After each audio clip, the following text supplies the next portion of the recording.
Hey everybody, Chris Whitehead here with Madeline Stout, and we're going to be talking today a little bit about your finances and your business, so stick around. You might find this one enlightening. I came from the mud, there's dirt on my hands. Welcome to Build an Iconic Life podcast.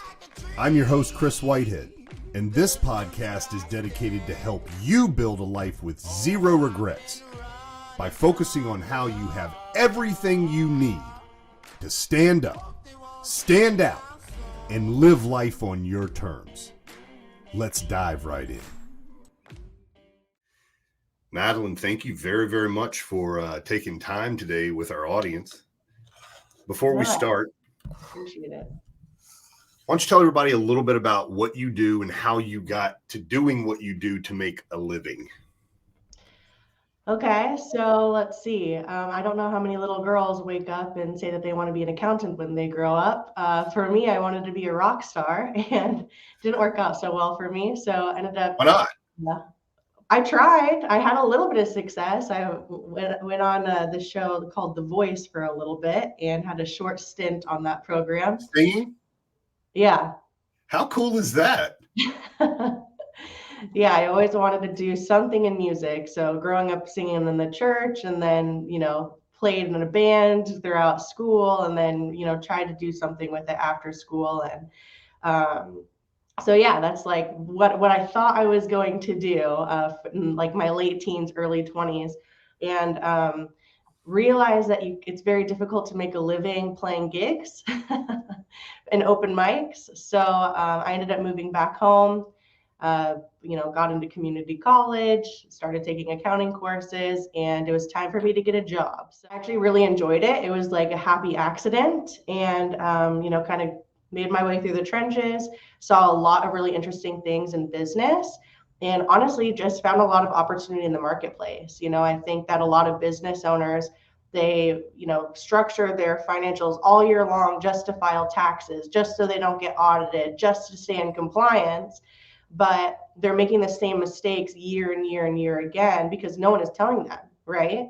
And so for me, being on, my first job being in a tax office, seeing the same problems repeating over and over and over again, which is like the definition of insanity, doing the same thing over and over again. I just was like, who's talking to these business owners? Like, why aren't we telling them that if they just did this one thing or bought this truck at this time, that they could have a totally different outcome and these conversations would go so much better? And so that's kind of what like got me into what we do now, which is more on like the boots on the ground. We're working with companies rather than just, filing and processing tax returns. Was it a scary step for you to come from, like a lot of people that are accountants, they're high compliance individuals, makes a lot of sense why on a DISC profile, but that also usually doesn't lead to a very high I, which is the outgoing and the willingness to promote and all that kind of stuff. And that leads me to ask, was it a really hard transition for you coming from a job and now I'm going to offer this opportunity? Was that a difficult process?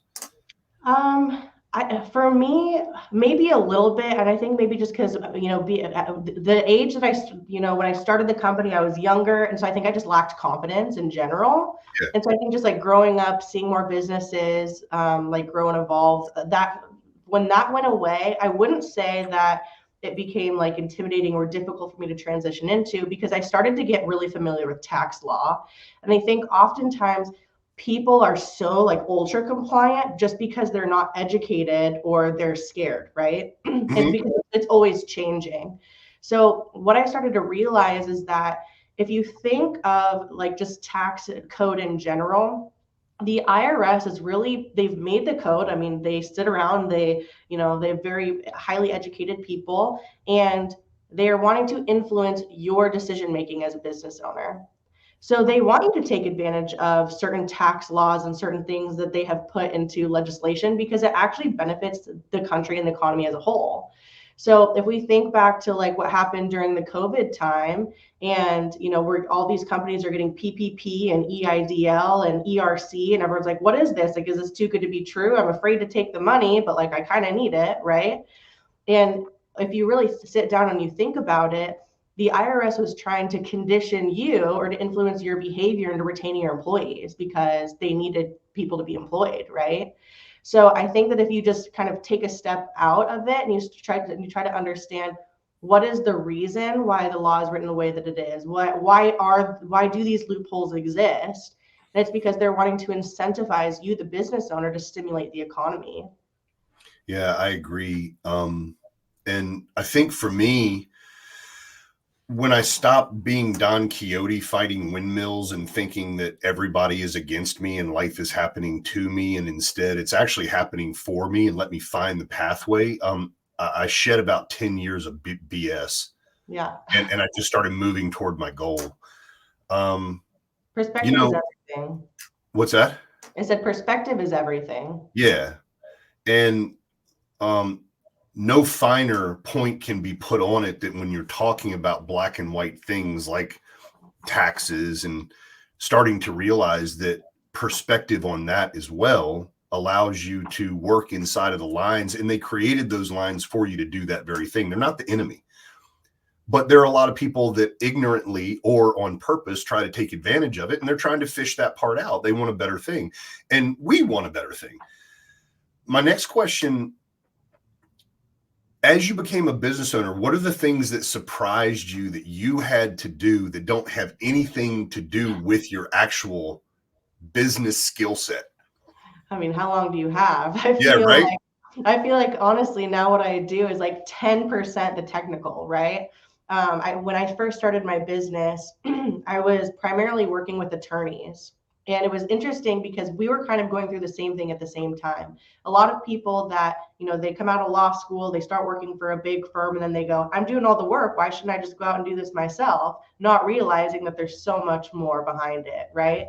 So I would say like, as a technician, then going out on my own, I really thought that I was a business owner for probably the first 6 or 7 years, but in reality, I was just a solopreneur. Yeah. Working in the business, just doing all the technical work. And it wasn't until very recently that I was talking to someone that I, very much respect. And I'm talking about, this whole business owner thing and blah, blah, blah. And he's like, I mean, with all due respect, you're not a business owner. It's you and one other employee. Like, you don't have anything. You're just a highly compensated solopreneur. And I go, oh shit, you're right. I actually don't run a business, right? I just happen to have an LLC. So now, like kind of stepping more into that owner role, it's a lot of business development. It's a lot of training, SOPs, systemizing, trying to be innovative, shop the competition. Like there's just so much more that goes into it. But I would say, to answer your question about what has surprised me, I really thought that hiring was going to be a lot easier than it is. Yeah. Hiring for me is the most difficult thing because you want to find people that are consistent and will hold up your core values and have the technical skill. Oh man, it's like finding a needle in a haystack because we just hold such a high standard that I feel like oftentimes only business owners may have. No offense to like really great employees, but like, I mean, we really do try to set that bar high. And so then to try to find that with this kind of like accountant, technical angle, it is a very difficult hire to make. I've had the pleasure of taking part in raising children to adulthood. Now I'm old enough. Ugh. But when we create boundaries for our kids, they don't always love it.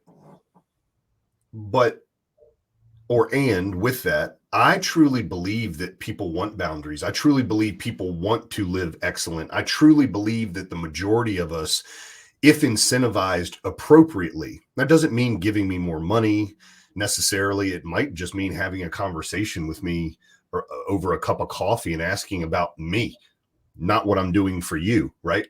Mm-hmm. And I also have minimum 300 employees over my career, not to mention how many subcontractors we use. It's thousands of people, right? Mm-hmm. And I had a lot of trouble with it, Madeline, a whole bunch of trouble with it for a long time for one basic reason. I was treating people as if they were a function. And the whole idea, you brought up some big words like core values and SOPs. And I mean, I know that you know that I know that you know that I know that we know. But for the person that's listening to this that doesn't understand, like starting with your core values is just exclaiming to the world who you are and what you stand for and what the company stands for. And when you can find people that actually jive with that, and how do you find them? Well, you talk to them about it incessantly on the interview process, before the interview process. The way that you market yourself is not always to get more clients. Sometimes the way you're marketing yourself is the competition is also looking at you, which means their employees are also looking at you. And at some point, somebody might drop that ball and they want to come work with somebody that has more of the qualities that they believe in. Right. Then the boundaries come in, which are SOPs. And as much as those kids might fight against it, when they start seeing results from it and their life gets better from it, everybody is willing to comply. And I had to be willing as a business owner to not be lazy and actually do that for myself. Because what I started noticing over the years, we're talking 25 years now, and you're tenured too, I didn't take days off. So when it became real easy to take a quick day off and I didn't have to tell anybody why, Chris is out. And then one day became a weekend, and then a weekend became maybe during this really stressful conversation. That's what I hired you to go deal with. I wasn't leading. And when I got back into leading, it's amazing who stood up that was already standing around me. I just couldn't see him. And I think when us getting together, we get together quarterly, you know, and probably more. The reason that we do that is to inspire each other to keep leading a business, because you brought up something really important. There is no more dangerous thing on earth than a solopreneur. You end up making so many promises that are so big to so many people. And if anything happens to you, not only are those promises unfulfilled, but there is no way to feed your family. And boy, am I glad when my head popped out of my bottom on that one, because it is dangerous. We have a lot of advantages if you can produce a lot of income. But if you're a solopreneur making 50, 60K a year, that's not even a salary. That's poverty at this point. For sure. Yeah. It's the most dangerous place on earth to live. A car accident, anything can happen. And I believe that great people are away from losing it all, for sure. Yeah. And I believe that there are great people everywhere.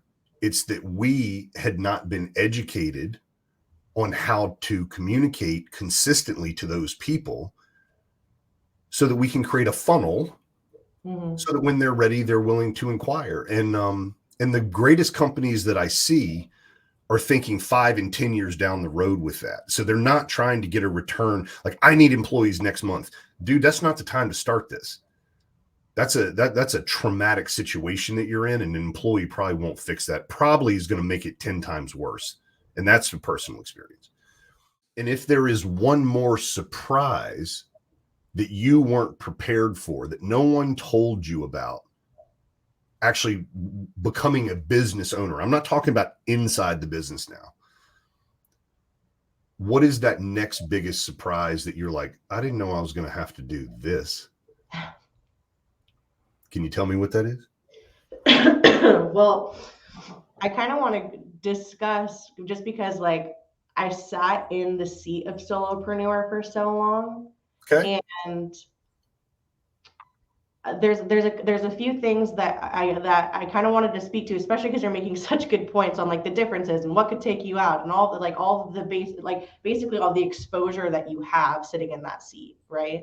Yeah. And I thought that because and by solopreneur, it was me, I had an employee, and then some subcontractors, right? So it's not like it was just me, but it's not a revenue number. It's because at the time we were doing decent amount of revenue, right? It's not the fact that you have an LLC and you have a logo, right? But the core value thing that we keep going back to and touching on, that did not exist. So we were all basically independently working in silos. And that is another way for just massive overexposure. Yes. And so for us, like the difference in the transition, we actually did a full rebrand and now we meet quarterly, similar to you. We live and breathe by our core values. Is we always tell our people, think inside the box instead of think outside, instead of going crazy and making your own silo and your own business within the business. Think inside of the parameters that we have set by the core values and by the SOPs. Because if we are at least true to those, even if we make a mistake, it's okay, because we will have done right by the customer. We have been communicating proactively. You know, we have held the standard, right? So that, I mean, everyone, I know that core values is definitely like a buzzword, but that truly is the thing that unlocks everything. Mm. I couldn't agree with you more until we truly, and by the way, it's like a family. You've lived with me for 5 years now, child. You know my core values, and you see the backhand come out, and it's like, maybe the 5-year-old doesn't know the core values because you've never actually taken the time to express them in a way that's concise, that gives them a boundary. And it's not a punishment. It's a way to succeed. And what I was thinking when you said it is, I'm of the philosophy that where two or more are gathered, the strength is greater than the sum, right? And then you get 3 and 4 and 5, and that rope gets really, really strong, and it's hard to break it apart even when you make a mistake, because the hardest thing on earth is to get people to move in the same direction. And it all begins with somebody beating a drum. And that drum is core values. And what I find is it becomes very easy to have conversations when mistakes do happen to go back to the core values, because 99% of the time it's a slip up in that arena. Sure. And now we don't have a moral or ethical conversation about your work ethic versus my work ethic, whether I own it or you own it. Like, all that goes out the window because we're going for a common goal where everyone gets to succeed. Everyone like, I don't know about you, but we run a multi-million-dollar operation, and the people inside of my operation know the numbers. Like, everybody has access to see exactly what's being made. I have nothing to hide with my clients. We sell $60,000, $70,000 bathrooms. We sell $500,000 additions. I'll turn the computer around and say, here's my profit. Yeah. I have no issues with that. But it took me a decade because I was trying to shyster people. In my mind, I wasn't. I was actually one of the lowest priced guys out there, but in my mind, I can't tell them that. And I love when the employee's reaction of that, because everyone just thinks that you're just raking it in, and you're like, no. I have a vendor supplier list about yay long, and they're coming after me next month, right? Like, right. There's a lot that goes into this business. You don't think about the receptionist and the telephone and the internet and all the things that are behind the scenes. Or the conversation just to get the website up and running, or, you know, the 50 conversations about that. And those things are what I signed up for. Yeah. No, I didn't know it. But this opportunity to grow together, this opportunity to say, hey, I understand that 50K is not a lot right now. Here's an opportunity of how you can earn more inside of what we have. And that was my biggest shift, is learning to be for my employees, learning to get to know who they really are and what their goals and dreams are that money can help take care of. A lot of times, Madeline, it wasn't even about money, though. It's like my wife or my husband or my child, or, you know, dude, we've not bought our first house yet. And I mean, yeah, you're not going to do that this way, but over here, and maybe there's some education and blah, blah, blah. And that's how a real company begins. And it's also how a real family maintains and grows through the turmoil, because I'm also a really firm believer that we get to find out who we really are when the shit hits the fan, not when everything's going right. And that's why we practice in peacetime, so that the SOPs, like, look, if something happens to me, everybody knows how to maintain at least a month while we figure out what's going on. That's a pretty good feeling. It allows me to take the time to do a podcast with you in the middle of a workday, and vice versa. And what I'm hoping by this conversation we can do is enlighten people to think way beyond, I'm just going to work for myself. That's dangerous. Doesn't mean that's not the pathway to get there, but just know that's the dangerous part of the pathway. For sure. That together we can accomplish a lot more. Yeah. You had mentioned earlier in your conversation about, someone coming to the table and potentially wanting more in salary. So if they're at that 50K and they're wanting. So I just kind of wanted to throw in a little nugget for those who are listening and kind of want like the financial perspective on raises and how to handle them, especially right now and kind of the market and like this recession or whatever, because we're getting a lot of, questions or, people who are looking for advice. And what I will say is that the conversation is a lot easier for those who do have core values and kind of that thinking inside the box mentality. Because the way that we handle it is, I'm personally, if anyone wants to come to me and wants to have a conversation for a raise, I'm all ears. You come in, let's sit down, let's go through, kind of like a SWOT analysis, right? And if you can show me how you're going to bring more value to the company, I have no problem giving you more money. Right. But so like, I don't have any salary caps or whatever you want to call it. You can make as much as you want to make over here, but let's figure out how to do that together. And let's make sure that we're holding the standard. Right. And so we've had a lot of our clients come up to us with this, kind of scarcity mindset. Like, I can't afford what they're asking for. They want 10% because cost of living and gas is going up. Like, sure, I'm sure that they are asking for those things, but kind of put it on them and see what it is that they're going to bring to the table. We've had some people who have come in and have been able to like eliminate positions because they're willing to bring so much more to the table and it's been effective. And so people are pushing themselves and becoming more innovative. Or we have people that actually rescind the ask, right? They no longer want the raise because they go, you know what? I think that this is fair. I don't know if I can bring more value or if I am holding the standard or if I am in alignment with what my job roles and responsibilities are. Let me go work on it and let's have this conversation in 90 days, right? So that standard will also impact you financially. This isn't just, for me in the beginning, it was, I don't want to say push it away, but it was more like rah, because I'm the very black and white logical money person, right? So I'm like, core values, like I got other stuff to do, right? And so I just want to illustrate the fact that we're not just getting on here to talk and to make you feel warm and fuzzy. This actually can be the standard. This can be the KPI. This can be the measurable that's going to guide those financial conversations down the road. I wish that we could have had this conversation 20 years ago. I worked so hard for so little with such big dreams to only keep repeating a new mistake that was actually the same mistake. And I was so deep in the weeds of keeping up with payroll every week. I mean, it's weekly. It's not, we'll get to that. No, that's not how you think. You wake up on Monday morning going, okay, we're going to get 100K this week. It'll work. I don't know how yet, but but I was so in the weeds for so long that I couldn't see the mistakes I was making. And like you, for me, when I started really knowing who I am, which are what my core, as a business owner, my core values are really based upon my thought process, right? Then I was willing to start communicating about them, knowing what goal I wanted to achieve. And it doesn't matter whether it's 1 million or 100 million.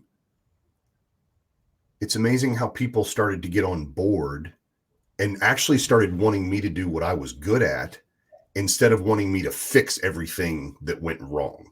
And I think that's a real problem for a lot of smaller business owners. You've got people that create as many problems as they solve, and you're constantly putting out fires, and you're pulling your hair out asking, why did I do this? Well, it's because you're doing everything instead of delegating, and people assume that, hey, we got a money problem, go talk to Chris. Well, I might not know anything about the contract. Like, I'm the least qualified to talk about this, but I guess because I'm the owner, and this is what happens to a lot of owners. I'm going to give you a discount. Go away. Just give me some money and go. I can't deal with the problem. Yeah. And if anybody is going through that, I promise you it's a core value issue.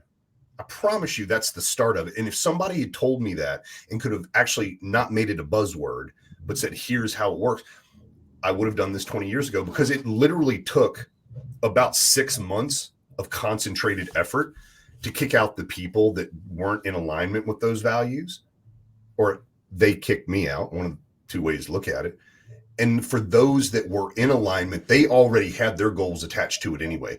And as a side little note story, one of my guys gave himself $150,000 raise without me asking him to do anything, because he just took control over something, took leadership over it, and it produced more for us. So of course, the smartest thing I can do is turn around and share that back with him to incentivize him to keep doing it. That all came just by talking about core values, not telling him what he needed to do. And so sometimes we have smarter people around us than we are. I just want to tap into it.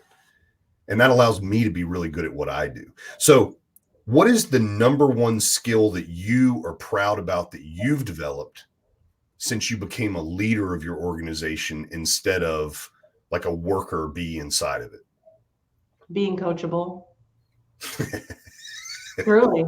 I mean, I think that in my industry, I'm the expert, right? And with that comes a little bit of an ego, because I know that I'm good at what I do, but you can be satisfied. You can like know that you're great and still not be done, right? Still, you need to continue to evolve, right? Continue to learn and get better and, whatever. So I would say for me,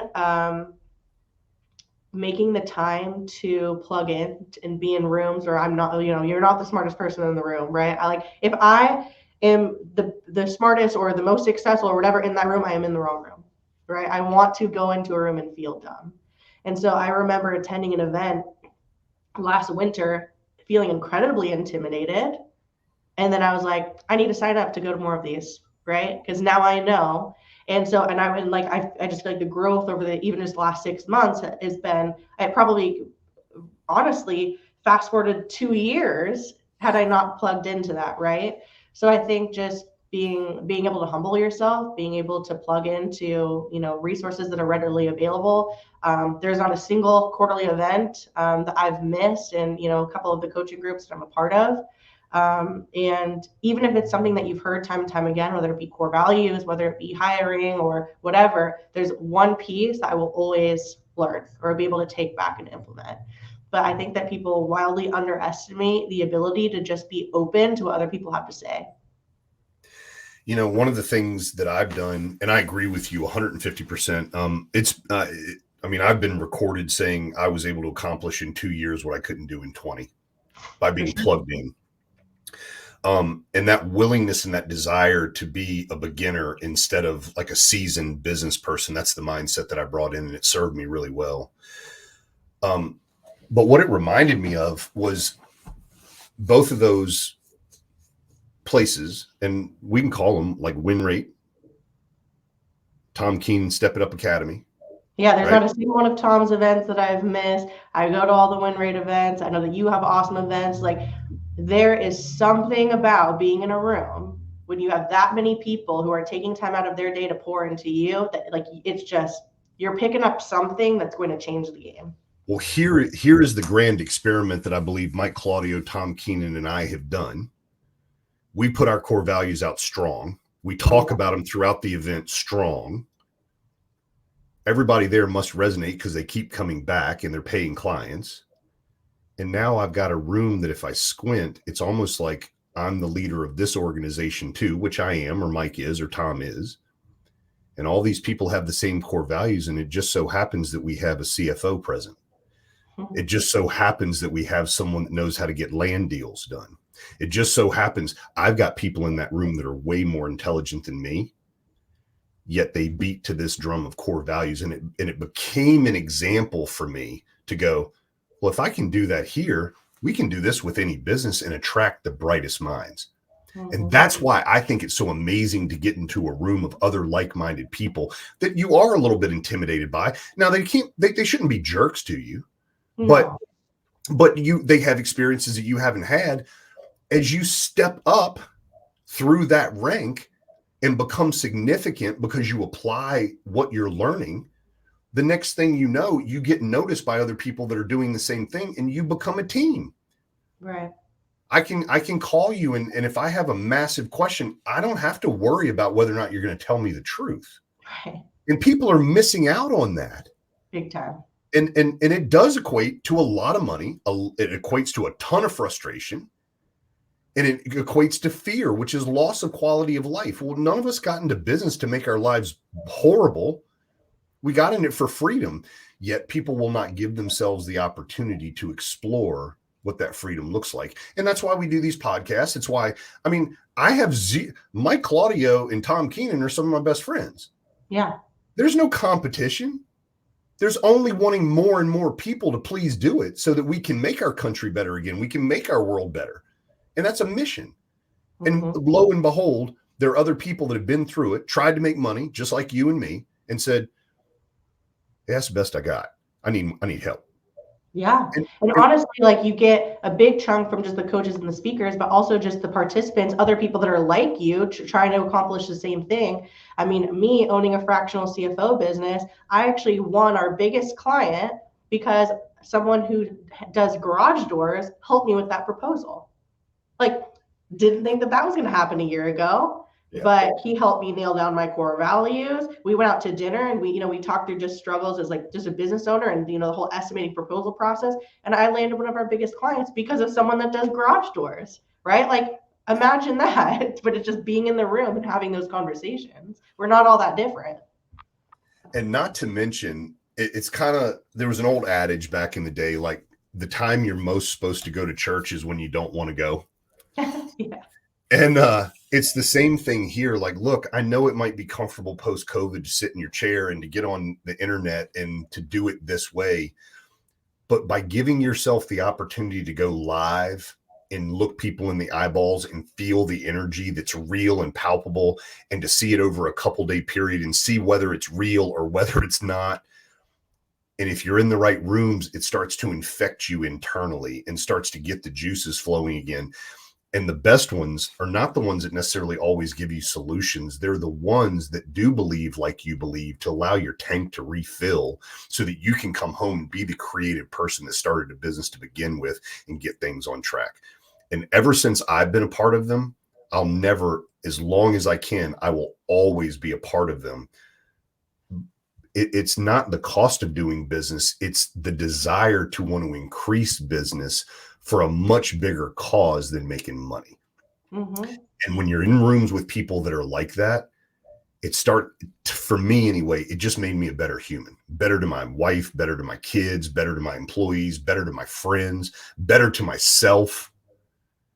And it's like, I really wish people would get away from the hoopla of things, know who they are, know what they want, go interact with other people that are like-minded, that are doing big things as well.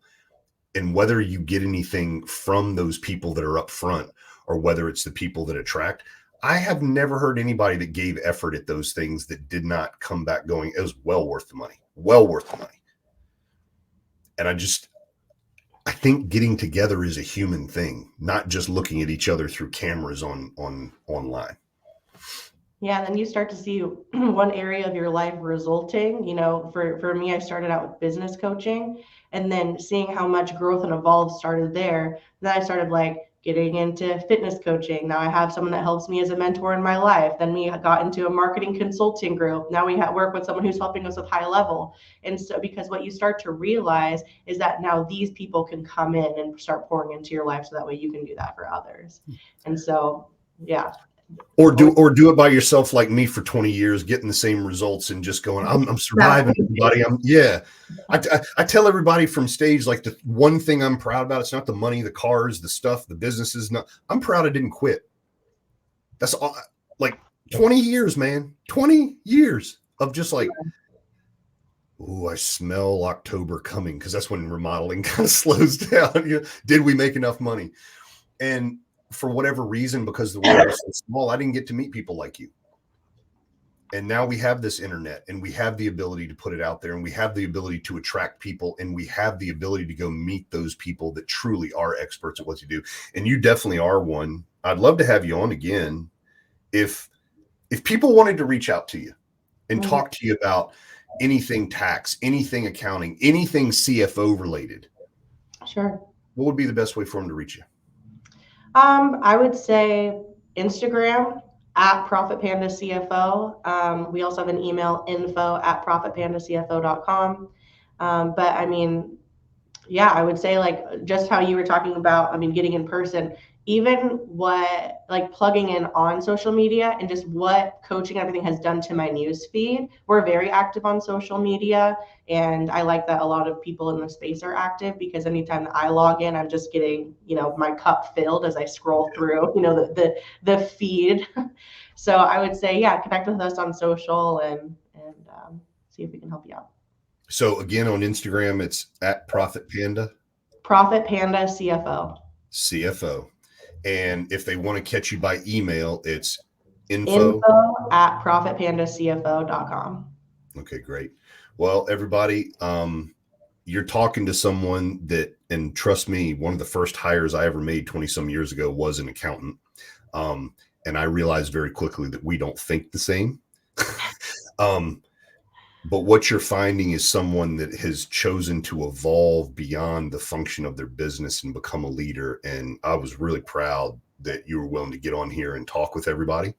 So thank you very much. It was an honor. I really appreciate it. Yeah, definitely. And, we'll get you back on sometime because I think you have some big things coming up. You're really starting to ramp up some stuff. I don't know what it all is, but I'd like to dive into it and find out. So until we talk again, I hope you have a great weekend, Madeline. You too. Take care. Take care, everybody. We'll see you in the trenches.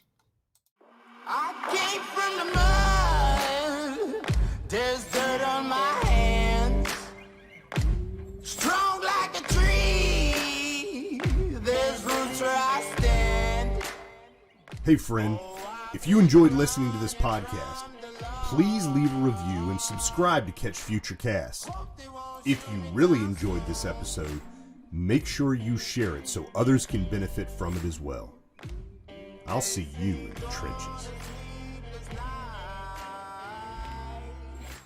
Try to catch me howling at the moon.